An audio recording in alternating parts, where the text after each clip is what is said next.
On a for now scrapped video, I explained how I have been playing Minecraft pretty much since the first grade. I mean, when I was playing Minecraft, this is what YouTube used to look like. Yeah.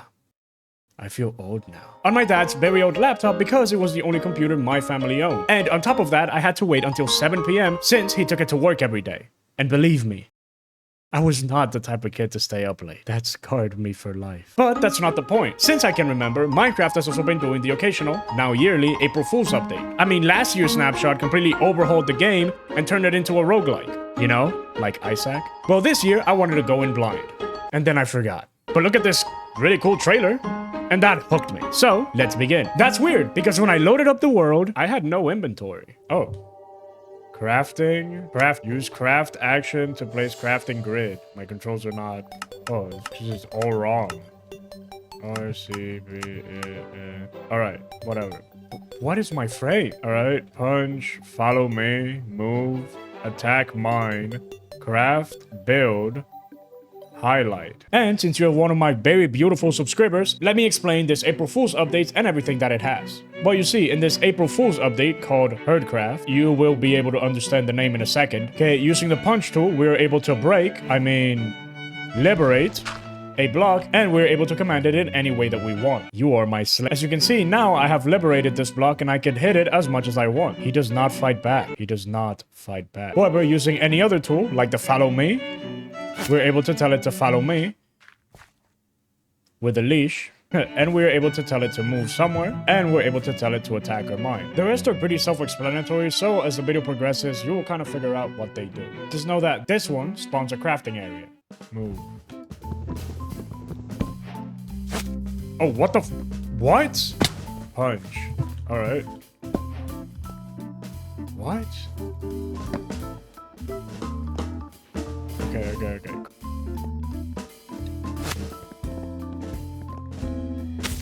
Alright, here. So I got this. Now I gotta tell them to move over here. Get over here, right here. Now you, right here. It's kind of fun. Crafting table. Alright. Craft a chest to keep track of your blocks. Craft a miner. Okay. Move here. What the heck? So attack and mine this, and this, and this. Oh, okay. It has to be one at a time. Over here. Here. Right here. Now a stone miner. Is it getting... I mean, I'm kind of used to nighttime being really quickly, not actual 20 minutes, more like 5 or something like that. Well, I don't know, man. I can see from so far away. All right, so how about an axe? What would an axe give me? I can just... Actually, can you check? There you go. You can't mine that one? So we need to make a boat because, well, there's an ocean. Do you work? No! Why? Thought it would just give me the boat. What the frick am I doing? Right, give me the boat. Let's try again. To the ocean. I bet you will allow me to swim. There are no mods for this version, so you can't exactly see it, but it's right there. I cannot bring the buttons. There you go. Let's go. The idea is to find a village now. Go. Attack that chicken. Go. Attack the chicken. Attack the chicken. Go. Yeah! Mess him up, axe. Go. Let's go! No! Yeah, that's when I realized that knights are truly not kind to you in this update. However, despite the setback, I was starting to get the hang of this version. Okay, there you go.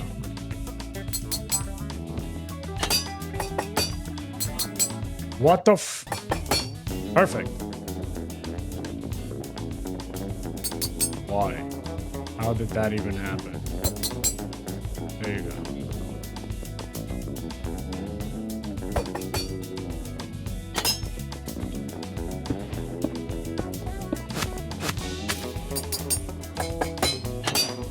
How do I cook with you? How do I cook? Alright, so can I cook with you?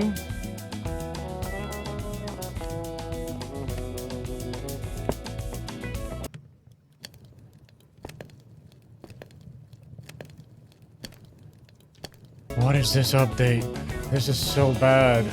Oh, wait, what? Bro, do I have to go one at a time?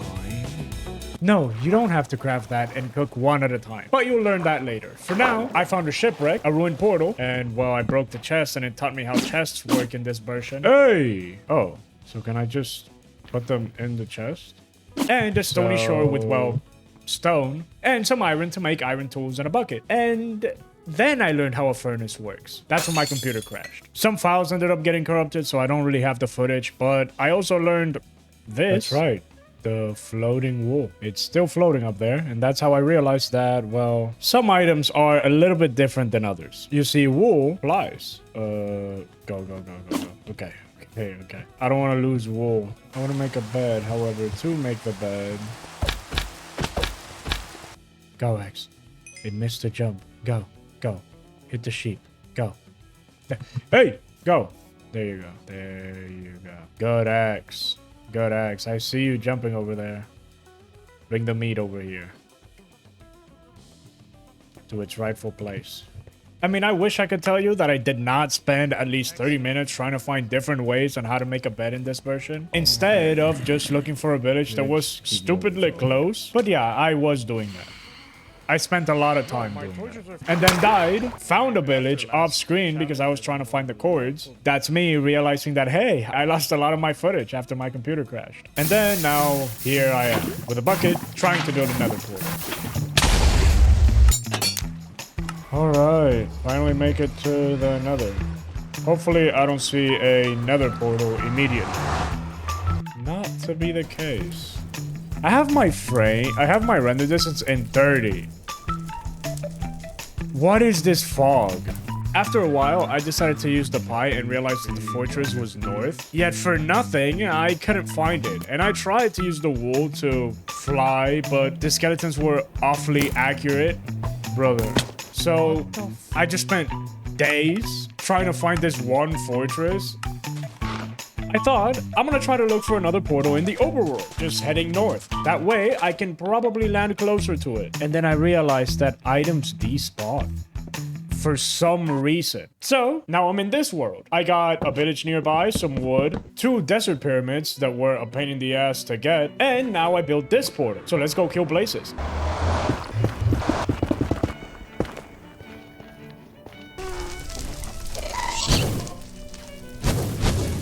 Alright, you saw the blazes, right? So, let me explain the next part of the plan. Every item has life, and a certain amount of damage it does. For example, a piece of dirt can only take the damage of 1 arrow. Therefore, we need a ton of tools that are able to damage blazes whilst I stay far away. That way, I can tell any blaze rods that drop to get to a safe place from a distance whilst I kill more blazes. I also realized that you could hit the fireball from the ghast and any other projectile with the attack item. So keep that in mind for later, because it'll be important. Oh yeah, and then get saved by a random glitch that I honestly can't recreate. All I know is that it started after placing the first blaze rods and the stone swords in my chest, and somehow every time that I would respawn, the chest would still have the same items in there. Maybe because the chests were on top of each other while still being living creatures. They just kept recycling the same entities, but I don't know. All I know is that I'm done with this part, because at the end of the day, I needed the ender pearls, and there was no trading with villagers,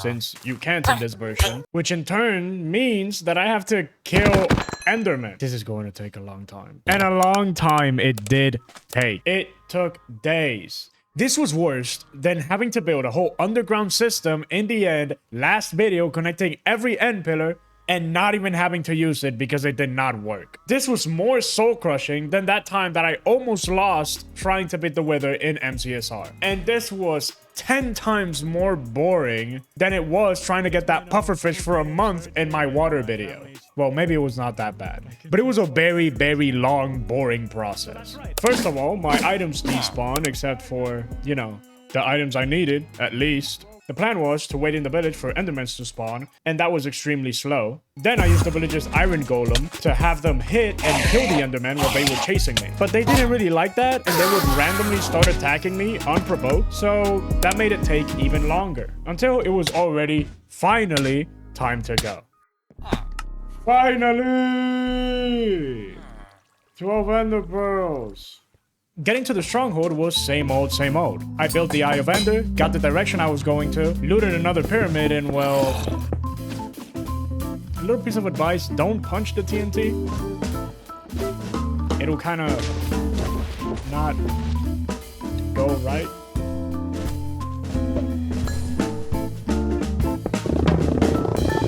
Alright, I'm gonna bring all my stuff down here, and then try to get to the end portal.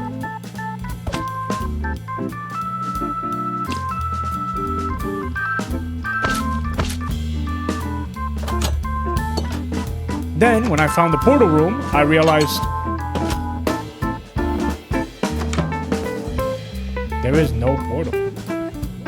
What the actual I mean, it's safe to say I wasn't very happy about it. No. I mean, I even got to researching if this is a normal thing in this version. Or in any version. But I wasn't satisfied. Move an iron ender close to an end portal frame for them to combine. What the f...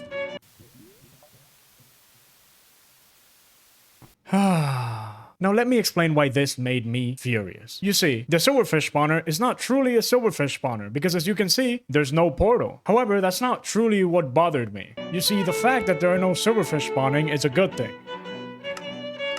Because if we hit a silverfish, without insta-killing it, then other silverfish are gonna spawn. Because in this version, there's no insta-kill method to kill silverfish. Therefore, the fact that there is no portal means that we have to build it using the end portal frames that are there. However, probably determined by the seed that we're in, some end portal frames spawn with Eyes of Ender already on them. That means that all those days of fighting Endermen and getting blazes were absolutely for nothing. For nothing. Oh, and also, don't use the build tool when building the end portal. It took me 3 tries to figure that out. Anyways, now we're at the end. Let's go! And then I forgot to record.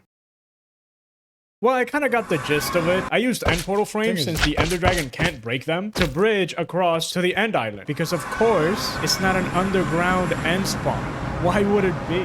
However, when I finally got to the island, using that skill that I figured out with the gas that the attack tool can affect projectiles, I was able to break every single end portal. It kind of looked like this.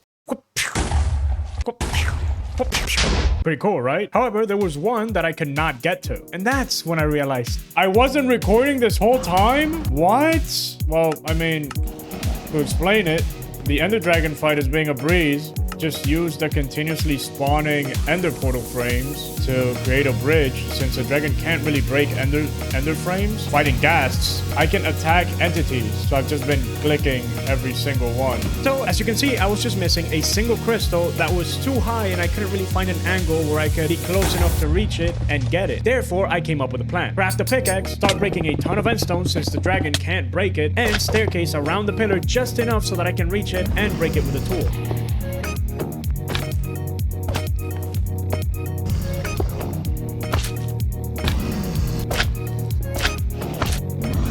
And it was working until...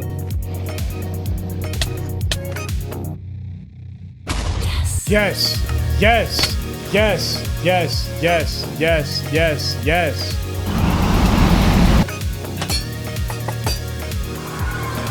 Hey!